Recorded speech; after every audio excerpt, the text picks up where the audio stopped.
Alright students, तो आज का हमारा जो टॉपिक है वो है इलेक्ट्रोकेमिस्ट्री। क्या है? इलेक्ट्रोकेमिस्ट्री। ओके, सो नाम से पता लग रहा है क्या होगा इसमें। चार्जेस वगैरह की इलेक्ट्रिसिटी की बात होगी ना, तभी इसका नाम क्या है? Electrochemistry. Electricity plus chemical reaction. Chemical reaction से में जो इलेक्ट्रिसिटी इन्वॉल्व होती है उसे क्या बोलते हैं हम? इलेक्ट्रोकेमिस्ट्री। दो चीजें हो सकती हैं, या तो क्या होगा कि केमिकल रिएक्शन हो रहा है उससे बिजली बन रही है। दूसरी चीज क्या हो सकती है कि बिजली पास की हमने किसी चीज में से, उसमें केमिकल रिएक्शन हो गया। ये दो चीजें हो सकती है ना। ठीक है, तो इनमें से एक बात, दोनों चीजें हम पढ़ेंगे स्टेप बाय स्टेप। ओके, तो हम क्या बात कर रहे थे कि दो केस हो सकते हैं, या तो किसी केमिकल रिएक्शन हो रहा है उससे इलेक्ट्रिसिटी बन सकती है, उसे हम क्या बोलते हैं? Electrochemical reaction. क्या बोलते हैं उसे? Electrochemical reaction. जो केमिकल रिएक्शन हो रहा है उसमें से इलेक्ट्रिसिटी बन रही है। जैसे हमारे सेल होते हैं, ड्राई सेल होता है ना हमारा, टाइम पीस में सेल डालते हैं, रिमोट में सेल डालते हैं, मोबाइल की बैटरी, उसमें क्या हो रहा है? सिंपली केमिकल रिएक्शन हो रहा है, उससे बिजली बन रही है। तो किस कैटेगरी में आता है? इलेक्ट्रोकेमिकल। एक होता है इलेक्ट्रोलिटिक, इलेक्ट्रोलाइसिस बोलते हैं इसे। इसमें क्या होता है कि हम बाहर से बिजली देते हैं और केमिकल रिएक्शन हो जाता है। क्या करते हैं हम? बाहर से बिजली देते हैं और केमिकल रिएक्शन हो जाता है। इस टाइप के जो भी ना, हम जैसे कोई बीकर लेके उसमें सोल्यूशन होता है, उसमें दो इलेक्ट्रोड्स लगा के हम ना बिजली पास कर देते हैं, अंदर कुछ ना कुछ हो जाता है इसके केमिकल रिएक्शन। वो किस कैटेगरी में आते हैं? इलेक्ट्रोलिटिक। Electrochemical and electrolytic. हमारा चैप्टर दो कैटेगरीज में रहेंगे, इलेक्ट्रोकेमिकल रिएक्शंस और इलेक्ट्रोलिटिक रिएक्शन। जैसे आपकी जो मोबाइल फोन बैटरी है, बताओ वो इलेक्ट्रोकेमिकल सेल है या इलेक्ट्रोलिटिक सेल है? क्या लगता है आपको जो मोबाइल फोन में वो बिजली देती है ना हमें, तो वो दोनों की तरह बिहेव करती है। जब हम उससे बिजली ले रहे हैं तब वो क्या बिहेव कर रही है? इलेक्ट्रोकेमिकल। लेकिन हम उस बिजली दे रहे हैं, जब चार्ज कर रहे हैं, तब वो क्या होती है? इलेक्ट्रोलिटिक। क्लियर? तो इसको पढ़ेंगे, चलो पढ़ाई प्रैक्टिकल चैप्टर में मजा आएगा करके आपको। तो उसके बाद हमारी कुछ बेसिक चीजें शुरू हो रही है बच्चों, जो बेसिक फिजिक्स में भी आप पढ़ोगे, जिसमें काम आनी है। सबसे पहली चीज कौन सी है? Ohm's law. सुना होगा सबने, 10th क्लास में भी है, +2 में आपका सेकंड चैप्टर फिजिक्स का।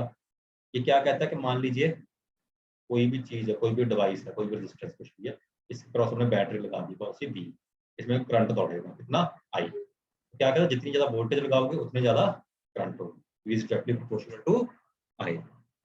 और क्या बोल सकते हैं? V is equal to I R। R constant होता है, पढ़ा होता है। यहाँ पे R क्या है बच्चों? रेजिस्टेंस। रेजिस्टेंस क्या होती है? Opposition to flow of current. जैसे कोई वायर है, इसमें से करंट को निकलना कितना मुश्किल है, इसको थोड़ा रोकने की कोशिश करती है, हमेशा अपोज करती है, उसे क्या बोलते हैं? रेजिस्टेंस। रेजिस्टेंस इंग्लिश का वर्ड है, इसका मतलब भी ऑपोजिट होता है। तो मान लीजिए मैं कोई बात कह रहा हूँ, बच्चा मेरी बात नहीं मान रहा, मैं क्या बोलूंगा? कि वो रेजिस्ट कर रहा है मेरी बात। क्लियर? इसके यूनिट्स क्या होते हैं बच्चों? ओम। क्या होते हैं इसके रेजिस्टेंस के यूनिट? ओम। अब दूसरी डेफिनेशन आती है कंडक्टेंस। क्या आती है? कंडक्टेंस।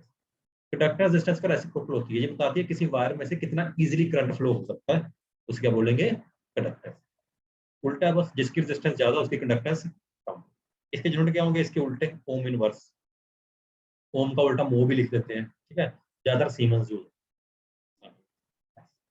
ये कंडक्टेंस के यूनिट। कंडक्टेंस कुछ नहीं है, रेजिस्टेंस का रेसिप्रोकल होता है। क्लियर बच्चा लोग? चलो आगे चलते हैं। अब अगली जो चीज आती है बच्चों वो होती है रेजिस्टिविटी। क्या आती है? रेजिस्टिविटी। तो जो मजेदार चीज है, उन्होंने देखा कि किसी की जो वायर की रेजिस्टेंस है वो डायरेक्टली प्रोपोर्शनल होती है लेंथ के। जितनी लंबी होती है वायर उतनी ज्यादा होती है, और इनवर्सली प्रोपोर्शनल होती है एरिया के। वायर जितनी मोटी होगी उतनी रेजिस्टेंस क्या होगी उसकी? कम होगी, एरिया जितना ज्यादा। तो दोनों कंबाइन किया, यहाँ पे कांस्टेंट लगाया, फिर rho. R is equal to rho L by A. ये रेजिस्टेंस का नया फॉर्मूला है। रो क्या होती है जहाँ पे बच्चों? रेजिस्टिविटी। क्या होती है? रेजिस्टिविटी। इसको स्पेसिफिक रेजिस्टेंस ही बोल देते हैं। क्या बोल देते हैं? Specific resistance. अब इसको थोड़ा क्रॉस मल्टीप्लाई करें, ए ऊपर चला गया, ये आ गया रो का formula, R A by N.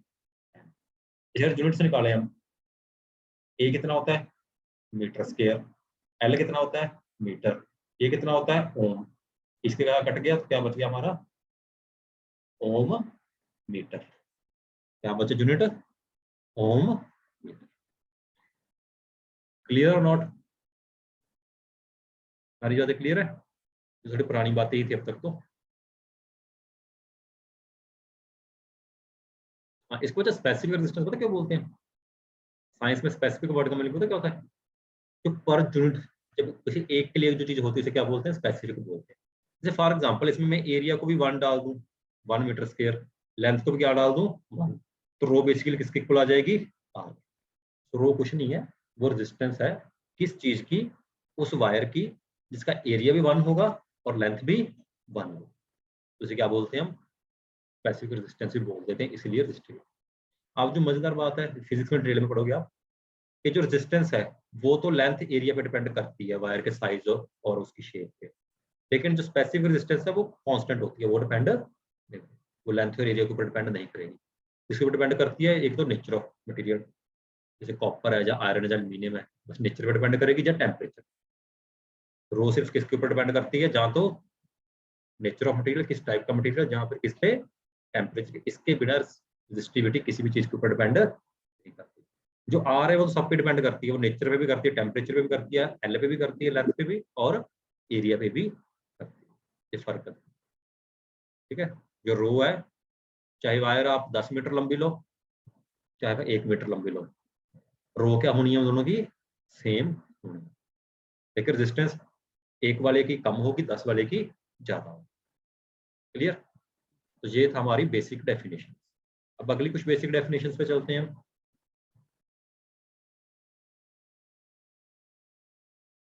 जैसे रेजिस्टेंस का रेसिप्रोकल क्या था? कंडक्टेंस। रेजिस्टिविटी का रेसिप्रोकल क्या होगा? कंडक्टिविटी। इसको कापा से डिनोट करते हैं, के नहीं, जो टेढ़ा सा के होता है इसको कापा बोलते हैं। क्या बोलते हैं? कापा। ठीक है, बस क्या है कापा? क्या है? 1/रो। 1/रो क्या होगा? रो का रेसिप्रोकल कर दो, L/RA। क्या होगा? L/RA। अब जो नई चीज आ रही है बच्चों, L/A को हम क्या बोलते हैं? Cell constant. क्या बोलते हैं L/A को? याद रखना, this L/A is called cell constant. तो कापा किसके इक्वल आ गया? 1/R into cell constant.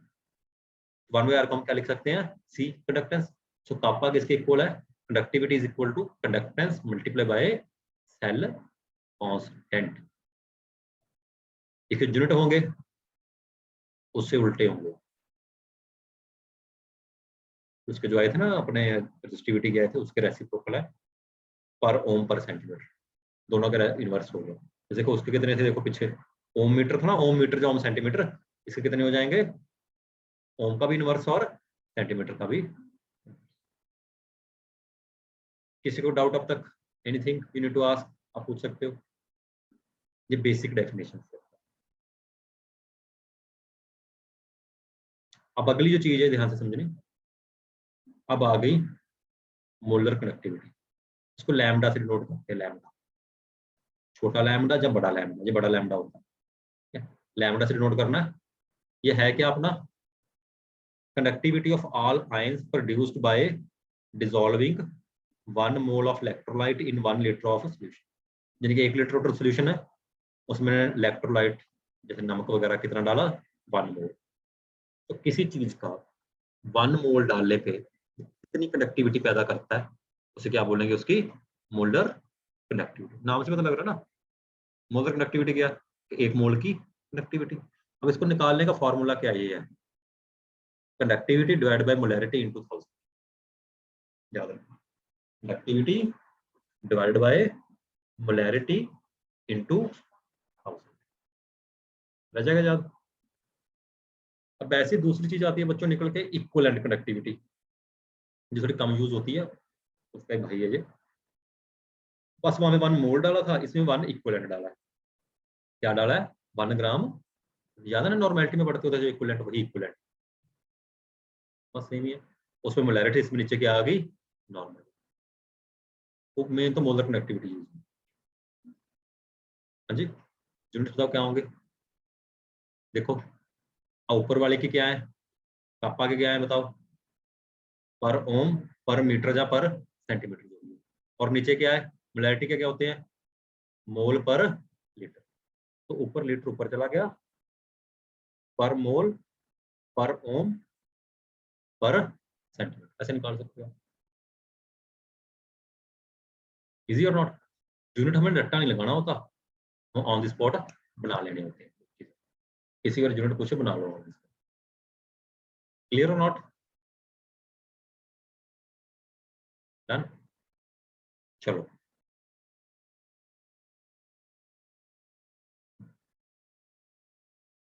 अभी क्वेश्चन करेंगे एक हम।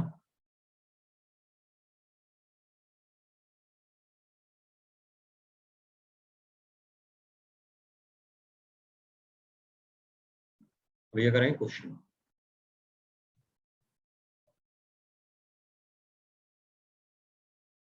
क्वेश्चन देखो क्या है, सबने सॉल्व करना है। देखो पढ़ो,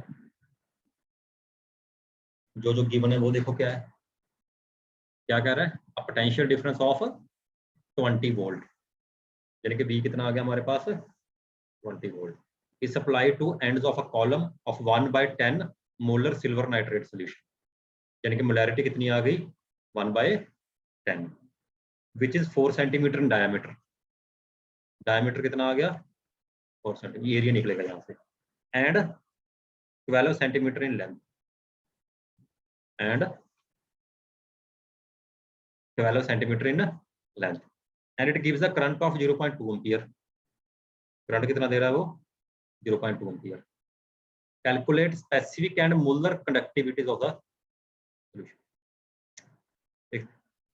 यानी कि तो कापा ढूंढना है, स्पेसिफिक कंडक्टिविटी मतलब कापा, दूसरा वही मोलर कंडक्टिविटी।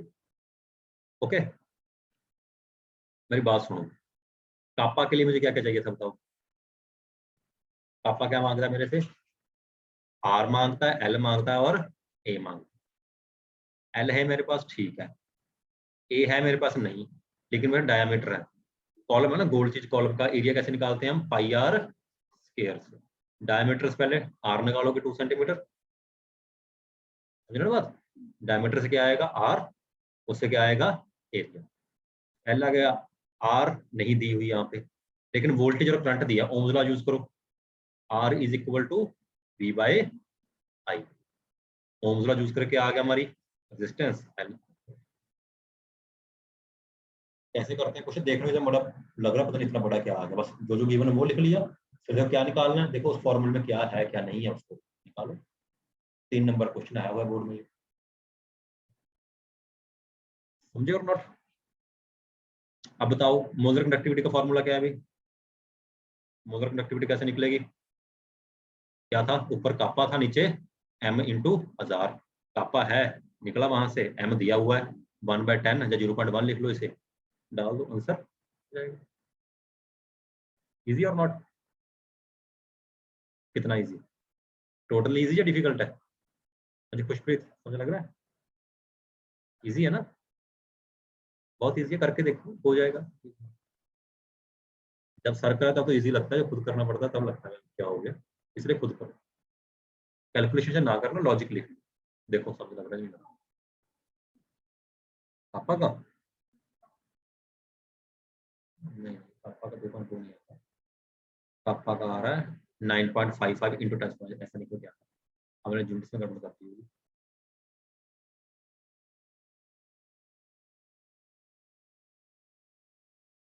देखो ऐसे किया हुआ है,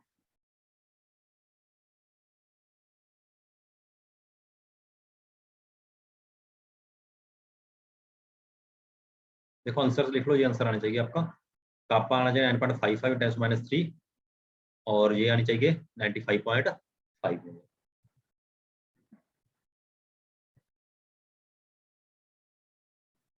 देखो करो करो, एक 1 मिनट करो इसे। हाँ जी, नेक्स्ट क्वेश्चन क्या है? एक कंडक्टिविटी सेल है, उसकी उसको फिल किसके साथ किया हुआ हमने 0.1 मोल पर लीटर KCl, उसकी कंसंट्रेशन मोलैरिटी दे दी, उसकी रेजिस्टेंस कितनी दी हुई है 100 ओम। क्या दी हुई है इसके ओम रेजिस्टेंस? अगर इसकी सेम सेल की रेजिस्टेंस अगर से भर दें हम इसके साथ, कंसंट्रेशन चेंज कर दें, तब कितनी आती है इतनी। ये पहला केस है। दूसरा केस क्या कहता है कि क्या कर दूं मैं, कि कंसंट्रेशन कितनी कर दूं मैं 0.1 0.2 मोल पर लीटर, मोलैरिटी यानी कि, तो इसकी रेजिस्टेंस कितनी आएगी तब 5, 2 केस दिए होंगे। Calculate the conductivity and molar conductivity of ये वाला सोल्यूशन। दूसरे वाले की ढूंढनी है कंडक्टिविटी मोलर कंडक्टिविटी, पहले वाले की दी हुई है, कितनी है कंडक्टिविटी दी हुई है इसकी कितनी 1 पॉइंट, पहले वाले की हमें इसकी वो भी दी हुई है कंडक्टिविटी कितनी 1 पॉइंट। समझ रहे बात में क्या हो रहा है? क्वेश्चन 2 केस में है ये। देखो दूसरे वाले का मैंने क्या ढूंढना है, उसकी कंडक्टिविटी ढूंढनी है।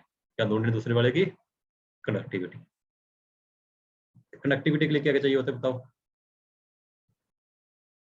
करके नहीं, कापा ही ढूंढना है। कंडक्टिविटी मतलब कापा, आर चाहिए, एल चाहिए और ए चाहिए, यानी कि एक मुझे 1/r चाहिए, एक मुझे L/a चाहिए, लेकिन मेरे पास ये तो है ही नहीं।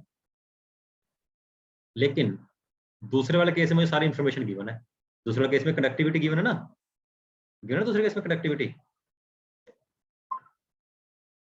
गिवन है, उसकी रेजिस्टेंस भी गिवन है, उसके दूसरे वाले केस को यूज करके मैं क्या निकाल लूंगा L/a। दूसरे वाले केस से क्या निकाल लूंगा मैं L/a, उसी L/a को है फर्स्ट केस में यूज करके दिखाएं क्या कर हो रहा है। क्वेश्चन समझ रहे क्या था, 2 केस थे, पहले वाले की कंडक्टिविटी भी गिवन है, सारा कुछ गिवन है उसका, ठीक है। दूसरे वाले की कंडक्टिविटी निकालनी है, तो कैसे होगा मैं बताऊं कैसे करेंगे इसे। अब देखो देखो जो गिवन लिख लिया। कंडक्टिविटी का फॉर्मूला बच्चों क्या होता है L/a, K1 is equal to L/a।